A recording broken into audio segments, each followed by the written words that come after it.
జీవితం అంటేనే ఓ పోరాటం.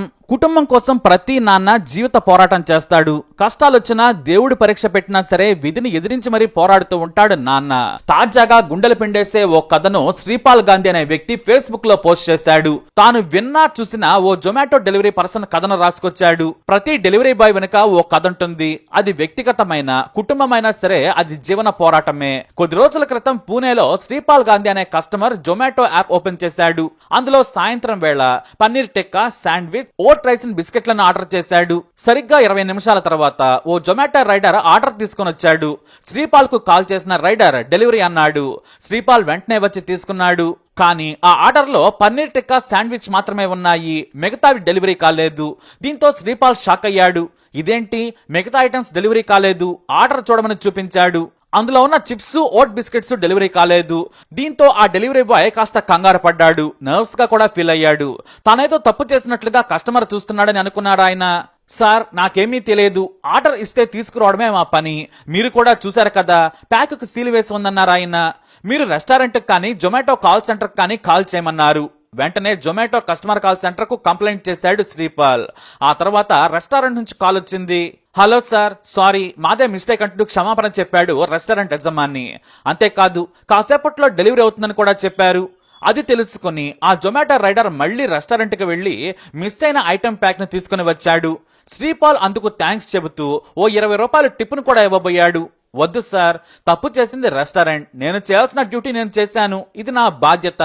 కస్టమర్ సంతృప్తే నాకు ముఖ్యం.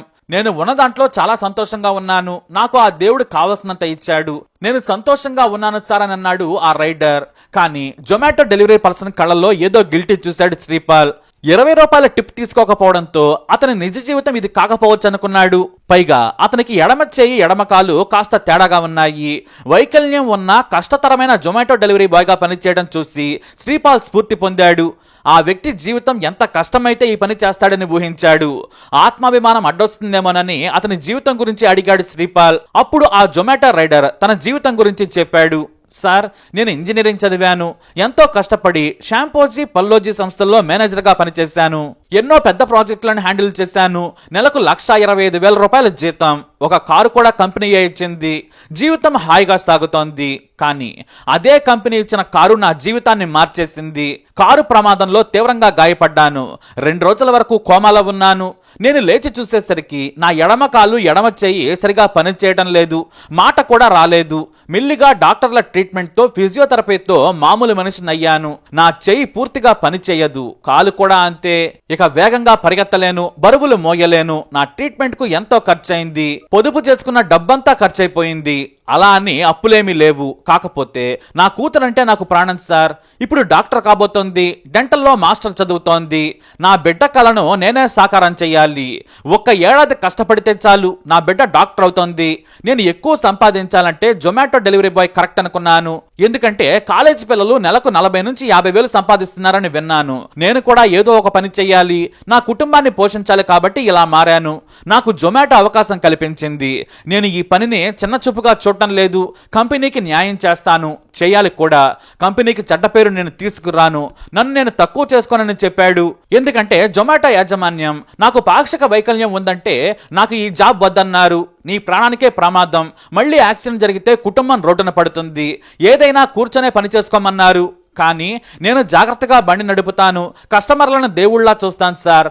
2 నిమిషాలు ఆలస్యంగా వెళ్తానేమో కానీ తప్పుడు పని చేయనని చెప్పాను. నా మాటలు వారు నమ్మారు. నాకు ఉద్యోగం ఇచ్చారు. ఇది నేను జాబ్ లాగే భావిస్తాను. నాకు జీవితం హాయిగా సాగుతోంది. కష్టం ఉంది, కానీ నా కూతురు గుర్తొస్తే ఆ కష్టం చాలా చిన్నదైపోతుందని చెప్పాడు. అంతే, శ్రీపాల్కే కన్నీళ్లు వచ్చేశాయి. ఇది నాకు జీవనోపాధి. జీవితంలో గెలిచేందుకు ఓ అవకాశం అన్నారు ఆ జొమాటో డెలివరీ మ్యాన్.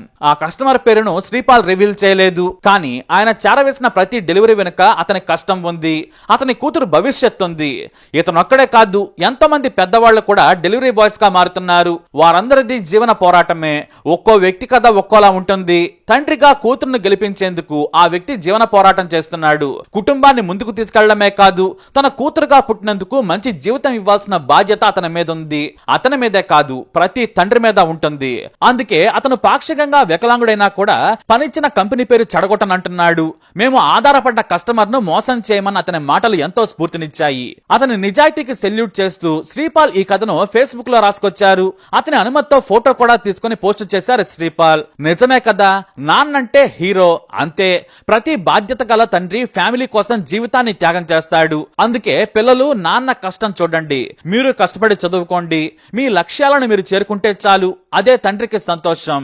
జీవిత చరమాంకలో కాస్త సంతోషంగా చూసుకుంటే చాలు, కడుపు నిండా కాస్త అన్నం, వీలున్నప్పుడు కాస్త ప్రేమ పంచితే చాలు. ప్రతి తండ్రి తన జీవితంలో ఎంతో సాధించానని పిల్లలను చూసి సంతోషపడతాడు. మరి ఈ తండ్రి గురించి మీరేమంటారు? మీ అభిప్రాయాన్ని కమెంట్ ద్వారా తెలియజేయండి. వీడియోని లైక్ చేయండి, షేర్ చేయండి, మా ఛానల్ ని సబ్స్క్రైబ్ చేసుకోండి.